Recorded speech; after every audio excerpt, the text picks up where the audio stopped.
মালিকি ইয়াউমিদ্দিন, মালিকি ইয়াউমিদ্দিন, হাকিমি ইয়াউমিদ্দিন না, হাকিম না, মালিক, মালিকি ইয়াউমিদ্দিন। বিচার দিবসের বিচারপতি না, মালিক তিনি। কারণ বিচারের পরেও মালিক যিনি, বাদশার কিছু করার থাকে। এ কারণে আমরা তো জেলে ছিলাম, ফাঁসির আসামিগুলোকে, ফাঁসির আসামিরা দেখা হইলে তাদের জিজ্ঞাইতাম মামলা কতদূর, হুজুর বিষয় বেশি ভালো না, রায় তো ফাঁসি। তবে একটা সুযোগ আছে, আমার মামলাটা অত জটিল মটিল না।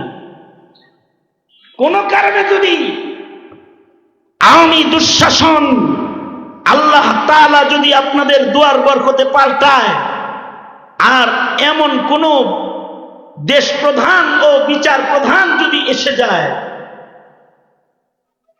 যার হাতে নতুন করে দেশের মালিকানা যাবে, ওই দিনের অপেক্ষায় আছি। এ কারণে মামলাটা নিয়ে বেশি নাড়াচাড়াও করি না।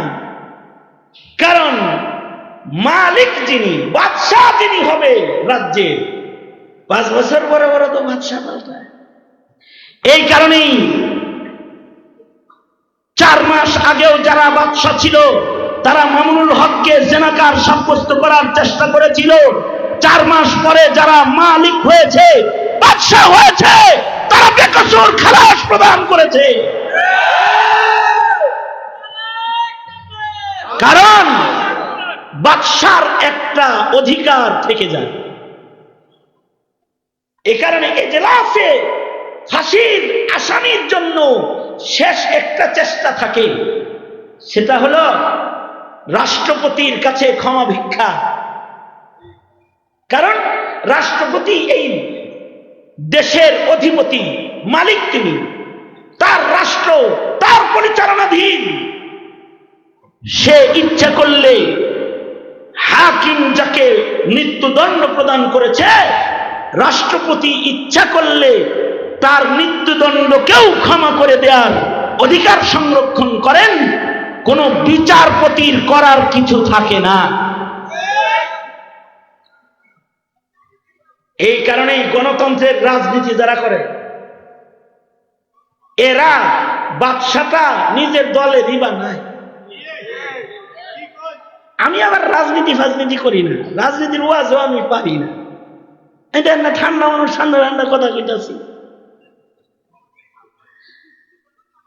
তারা বাদশা বানায় এমন যে বাদশারে কানে ধরে উঠান যায় নিজের মত মতন। কিন্তু বাদশাহ আসলে সকলার হুকুমতের বাইরে তার অবস্থান। সে ইচ্ছে করলে তার একক ক্ষমতায় ফাঁসির আসামিকেও মাফ করতে পারে। আল্লাহ সূরা ফাতিহায় বলে, মালিকি ইয়াউমিদ্দিন, আমি বিচার দিবসের হাকিম না, আমি বিচার দিবসের মালিক।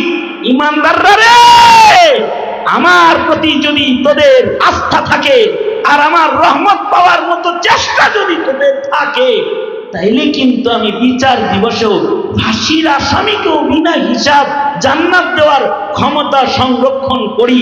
আল্লাহু আকবার চিল্লায়ে জোরে আওয়াজ করে বলেন, কারণ সেদিন আমি মালিকি ইয়াউমিদ্দিন, বিচার দিবসের মালিক।